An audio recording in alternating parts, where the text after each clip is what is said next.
Good afternoon, everybody, and welcome to our latest webinar. So today we're going to be looking at sharing some information about a button that's perhaps gone unnoticed on your Outlook estate, which is a really important way of being able to protect our Microsoft 365 and our police cyber estate and help us stay safe and secure whilst we're using our technologies. And it's been brought about, it's one of the many changes that have been brought about by the implementation of the Microsoft 365 stack using the common PDS blueprints. And that phishing button sits there. And what we're going to talk about is what is phishing, what to do if you spot it, and what happens in the background, and how the National Management Centre, which is part of the Police Digital Service, works across policing and with other agencies to keep us all safe and secure. So today I'm joined by Louis Atkinson from the National Management Centre, and he's our resident cyber expert for today's webinar, and he'll be explaining some of the things that, frankly, I don't know about, and I'll be asking those questions as we go through this. And I promise we're not going to get too technical. So let's get into today's session on cybersecurity and phishing. So, Louis, first of all, can you explain to us what phishing actually is? Because it's not something you do with a line and rod, is it? Not quite, no. So phishing is a type of social engineering attack where a threat actor will try and convince a victim to compromise themselves or the machine itself. And this can be through email, SMS, WhatsApp, social media, phone calls, any communication medium where that threat actor has access to. So it's something that should be quite commonly seen, and we've got the slide on screen now, so it's perhaps explaining it a little bit more. So what could happen if there was a successful phishing attack on policing? Well, phishing attacks can be quite expansive. There's quite a lot of different ways that this can be carried out, so it's really dependent on that type of attack. For instance, a member of a force could be prompted to enter login details into some sort of simulated login portal, and this is quite often seen with Microsoft products. This may lead to the compromise of that user account then, where the threat actor will have access to those credentials, attempt to log in, and if successful, can use that account to sort of achieve their end objective. This might be navigate through the network to a more valuable data source, or a bit of espionage to try and gain an idea of what tools are open to that or used by forces, or who they're in contact with. And the possibilities are almost endless.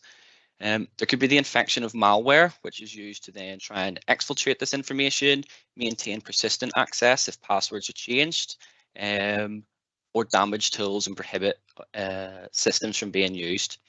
But quite often phishing attacks are then used to gain access and facilitate attacks a lot more malicious. And this is when you start going into the verge of ransomware attacks, which can be quite devastating, remove tools from being used, inhibit communications, and have a wider impact across other forces or emergency services that might rely on police infrastructure or whatever is on that network. And, you know, one thing that I'm always reminding colleagues in policing is that we are totally reliant on the public entrusting us with some of the most sensitive information that they could possibly have.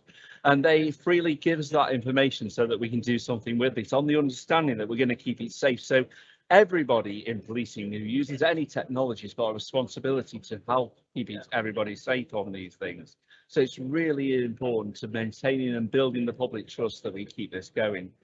So how real is the threat, and can we relate some of what we're learning today to our personal email accounts? Because I must get about 300 emails a day, it feels like, and I'm sure I'm being attacked pretty much every day for some sort of phishing attack. But there's different types as well. So how real is the threat, Louis? It's quite significant. So as you can see on screen, we've got 4 different types of phishing. So you've got more generic phishing, which is your campaigns that target everybody, but then that can be honed down to spear phishing campaigns, which are slightly more targeted. They've got a bit more context behind them to try and convince users to carry out some sort of action, whether it's click a link or download a malicious attachment or not enter their credentials. But it can be used with family information to try and convince them that they're a trusted source, and then that can progress further into whaling, where you'll have specific members of that organization who've got privileged access to sensitive data or the wider network. So it's not just your typical CEOs or high ranks in the police. It can also be IT teams and members of that community, which are often targeted with this type of attack. You've then got smishing and vishing, which is more applicable to your phone through SMS and calls, respectively. But phishing was reported upon by IBM Security as the second most used attack vector when it came to data breaches. So these data breaches were reported to, on average, cost companies £4.2 million last year. So it can be quite significant. We don't get to see a lot on the mainstream news about phishing attacks. It's usually about the attacks that they then facilitate that will hit news lines, and that's like your ransomware, your large data breaches, because it's flashier news. But very often that these will be facilitated through the initial access that was created in a successful phishing campaign.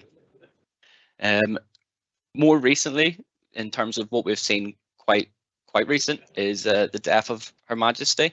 This caused a lot of threat actors to then try and mimic organisations gaining support for the Queen's death, the funeral processions, and try and entice people to either divulge financial information or gain access to that network using something that's a little bit more concurrent and using those significant current events to try and add that context that you might see in a more spear phishing-esque type campaign. And we'll show some examples shortly on screen. But first of all, one of the important lines you mentioned there was campaign. It is quite a numbers game in some ways for those who are threat actors doing this. They all send attacks to lots and lots of people, and they only need a tiny percentage of people to let their guard down to allow this attack to go in. And it's easy for people in policing to assume that we're protected anyway by our technology, but our technology can only do so much, can't it, Louis? You know, there's a role for everybody, and this is perhaps where the National Management Centre comes in. Could you explain how the National Management Centre works across all policing? Yes, so we'll take what the forces individually see and feed that into our national picture to try and get that protect everybody sort of mentality. So whilst if a force is susceptible to a successful phishing attack, that it could be devastating on themselves and surrounding forces, or even police forces as a whole, the opposite is equally true, in where the force can report the email, have it pushed to their IT teams, have it pushed to the NMC, and we can help coordinate a response to either remediate the impact that we've seen or proactively protect against future impact that might not quite have seen or been seen in other forces. We can equally prevent that type of disaster. So it is important to report these and push it through the chain. So it's very simple. If you think you've got a phishing email, it's just to hit in Outlook. On the top menu bar is a report phishing button. It's usually quite large and square. And actually, as part of the role of PDFs, we actually do a compliance check to make sure that this is activated and in place in forces. So if somebody hits that button, what actually happens, Louis? So that email will then be forwarded to the forces IT teams. Once they've seen this email that's been forwarded to them, they're immediately going to start looking for what the user has found suspicious. They'll then try and identify if there is malicious activity there, and then once that has been identified, if there is any impact. Once impact or no impact has been identified, the force can then consider sending that email towards Microsoft for them to receive that and look at their sort of international picture, or towards the NMC as well. And then from here, we can get that feeding in from one force and then looking for that information across all others. So that's what you'd potentially call threat hunting, and another part of the NMC's role is to actually, when it becomes aware of new threats to any police estate, it goes and looks for them in the other police estates.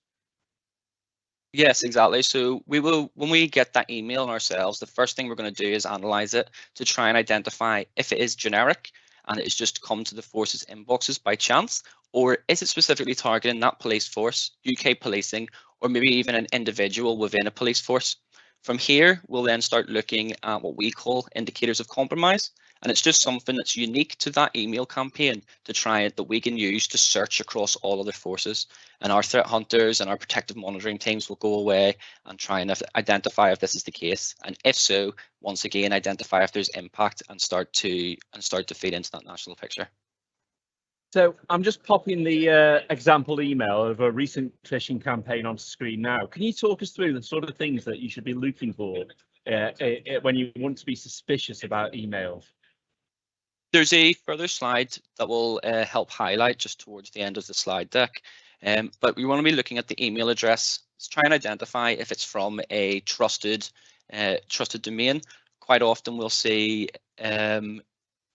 organizations that have been compromised. They've had an official organizational account or business account compromised, and that's used to try and bypass Microsoft's defenses and get it to a force's inbox. So if a force is saying, yeah, okay, that's a legitimate account, or it's a legitimate organization, is it one that the force is regularly interacting with compared to a UK-based one that that they do have an official or a business relationship with? Further into the email, then there will be social engineering techniques that are used to try and convince a user of its legitimacy, and they'll try and create a sense of urgency to try and get you to click on a link or download an attachment, things of that sort of nature. Threat actors will typically use a carrot versus the stick type scenario, where users will be rewarded if they click on this or they open this, or they'll have a financial reward, a raffle ticket, a free car, versus the stick, which is click on this or else. And then you'll see that typically with extortion emails or someone impersonating your boss and trying to leverage you through that way.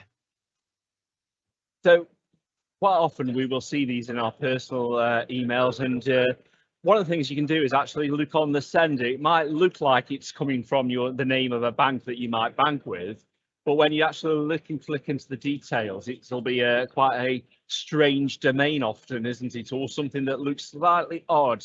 You know, look for a 0 instead of an O and those sort of things. Is there any other tricks to look out for that where it looks right, but it's not quite? Yeah, those people capitalizing on those typos is significant. You've hit the nail on the head. It is looking for things 0s instead of O's and vice versa, 1s instead of I's and vice versa. But on top of that, it's mainly legitimate accounts that have been compromised from other organizations that perhaps don't have an IT department which is as mature and aren't able to prevent those types of attacks. That's fantastic. So now we know how to look out for phishing attacks, and we should, be aware that you will get them in your inbox in policing. That's the reality. We do get them. You'll certainly be getting them on your home inbox very regularly, and I think I've got about 5 inboxes at the moment, so I get lots of them because of the work I do. What happens then from the NMC to how do we work with our force liaison teams and how to get those issues out? It is about a threat to one is a threat to all, isn't it? So how do we respond to that, Larry? So if a force sends us an email and a phishing email, we've identified that that's possibly going to be at risk, or other forces will be at risk of receiving that. We'll look at what's happened so far. Is there impact? If so, what is it? And how do we remediate that? If not, how do we proactively protect against it? We'll form all of this into an alert. This alert is then sent to all the affected forces, who may also have further liaising with our incident response teams, and all other non-impacted forces as well through our FLT team and incident response. These alerts will cover everything that has happened, how to identify it, how to search, how to remediate or proactively protect. That's good. So I've got a couple of questions coming in, and I'll come to them in just a moment. But first of all, the NMC doesn't act alone in this. You've already mentioned that you'll work with Microsoft too, so you can recognise those common attacks. But what role does the National Cybersecurity Centre play in this, the NCSC? So the NCSC will receive more than just what we send them. We will send them phishing emails that we think are significant. However, they've also got their own domain in which forces can report to, which is report at phishing.gov.uk. And then from this resource, they'll be able to see a much larger picture beyond just policing. What they'll be looking at pertinent campaigns to the UK as a whole, what's significant, what's most damaging, checking for new tactics that threat actors are using, and then they'll help coordinate with other organisations to potentially try and remove some of that infrastructure or inhibit that campaign as best they can. So what we're saying in many ways is that someone, a police constable, a PCSO, or a member of police staff who represses a phishing button could end up with that alert being a fresh alert, an attack type that we've not seen before, that goes through the Force IT, comes to the National Management Centre, you might liaise with NCSC, and before we know it, that mitigation to stop that attack happening has gone not only across UK policing, but also other businesses, governments, etc. That's a real possibility. What happens on a daily basis, isn't it? Yeah, exactly that. Somebody has to be the first, and these campaigns quite often are meant to be really simple, and then they put a little bit of effort into bypassing automated tools and detections to try and get it through to the user. But they're not always very complicated, and it's just designed to target your everyday user. And it's like you said, any single person can report that email, and it can really make its way through the full chain. Thanks. So we'll come back to a reminder before we close on what to look out for phishing. But if I hit the questions for a second, so does clicking on unsubscribe put you at the same risk? What's your advice in terms of those sort of emails? So there's a difference between spam and phishing. Spam will just be companies or individuals trying to get some advertising out there. However, I have seen people using in a phishing campaign the unsubscribe button as the link, the malicious link that they want you to click on. So it's best when you are suspicious of an email not to click on it, unsubscribe or anything else. Just click the phishing button. That will block the domain and remove it to your junk box, and then that can be then sent for further analysis to try and identify, is that the technique that's being used. And what sort of information are you actually interested in? We talk about the headers and the perhaps the detail, the metadata that perhaps the general user wouldn't be looking at. Yeah, so we'll start looking at doing header analysis to try and find the domain that it was sent from, if it's being covered up through a fake name, and that the email itself is known to be malicious, or where it's actually come from. We'll look at IP addresses in there to see who it's come from, and we want to use all this information to try and identify how they've managed to get that email to your force's inbox, because in an ideal world it will all be prevented by Microsoft or whoever else, whatever email client you're using. We'll look to sandbox the email, so we'll take it to a safe environment, and then we'll start interacting with it and trying to identify, okay, they want us to download this attachment. What is this attachment? What is in there? What will it do to your police systems? We can identify processes that are being executed that aren't typically going on in that machine, and just try and document the tactics that threat actors are using, because they are changing all the time. Defenses are continually improving, and as a result, they need to improve as well. These aren't silly people. These are extremely smart people carrying out these types of acts, and it's trying to keep up, document with changes, document where we are, what they're doing, and how to protect against that, and then pushing that information back out to forces. And that's part of the reason we constantly pushing on forces about the evergreen nature of the technologies we've now got. The threats are constantly changing. Our cybersecurity position is always changing, and keeping up to date and putting the patches is really vital part of the work that we're all doing.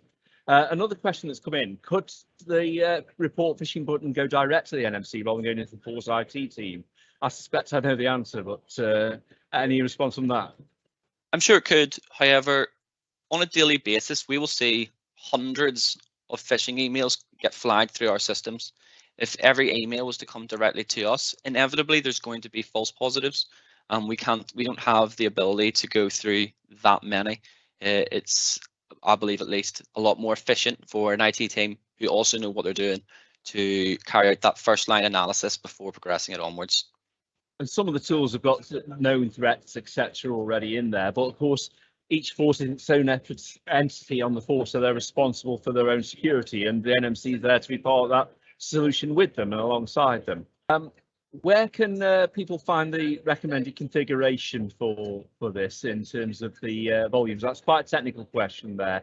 If you want to reach out to your business engagement officer, we'll be able to connect you with the technical team and be able to help with that to do those things, and we can pick them up. There's a lot more questions in the chat than we're probably going to get to, and some of them are quite technical. Now, sadly, one of the problems is, of course, is you don't always know if your phishing report is actually resulting in us taking some significant action, and that's probably one of the downsides of it, isn't it? But what's your message to every user in terms of how to help continually protect us? Just take the time before carrying out an action that's come through email. Just have a quick pause, confirm to yourself that it is a legitimate email from a legitimate source before clicking on anything. It's much better to, if you feel any doubt, to press that report a phish button and have it looked at by a second set of eyes, rather than potentially compromise yourself or the host. It's not fear mongering. It's just continually educating people, and it's an endless battle. Like, I see phishing campaigns and phishing emails on a daily basis, but not everyone else does.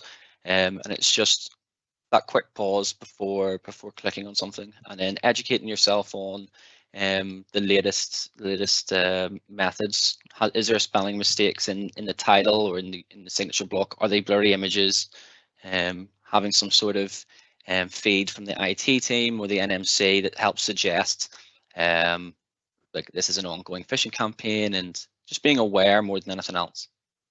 And I've got on screen now that sort of thing to look at on screen. So looking for the generic routines, looking at the link and that missing the S in the HTTP of it. So all those things are things that should be flagging up to you to be concerned. Sometimes you have to hover over them to make it happen, but just do have a think. If it looks suspicious, report it. It's always the best way to. We'd rather have more reports than to have those links go through, because the impact can be quite a difficult one to deal with.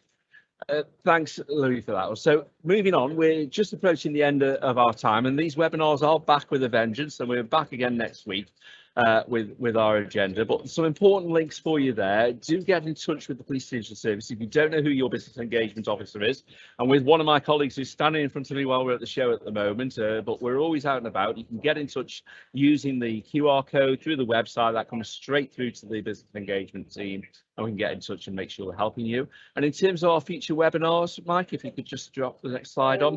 So we've got a webinar coming up very, very soon on a Power App that's been developed that helps with PDR. It's a really great solution that could potentially save a small fortune for forces and empower officers to use new PDR functionality using the Microsoft Teams environment. We've got a webinar we're planning to share what we've been doing, working with alongside Microsoft and some of our partners around football policing operations and how we can use technology to support all those sort of operations. Our Change Champions meeting is taking place on the same day as that. And of course, we've got our video enabled policing update webinar coming up very soon, where we'll be showing the progress that particular team has been making in terms of enabling where they're at. And we're now in pilot with a couple of 4 forces, so it'd be really powerful to be able to join us and to get involved in those things. So thanks so much for joining us. Please get in touch if you've got something you'd like to feature in our webinars. It's great to see you along on our webinars, and if you are attending the emergency services show, you'll find us on the light blue carpet. Come along and say hello to the team, and we do have a few bits of chocolate to give you as you come along. So thanks so much for joining us today, and thanks to Louis and the NMC team for all that you're doing. Good day, bye.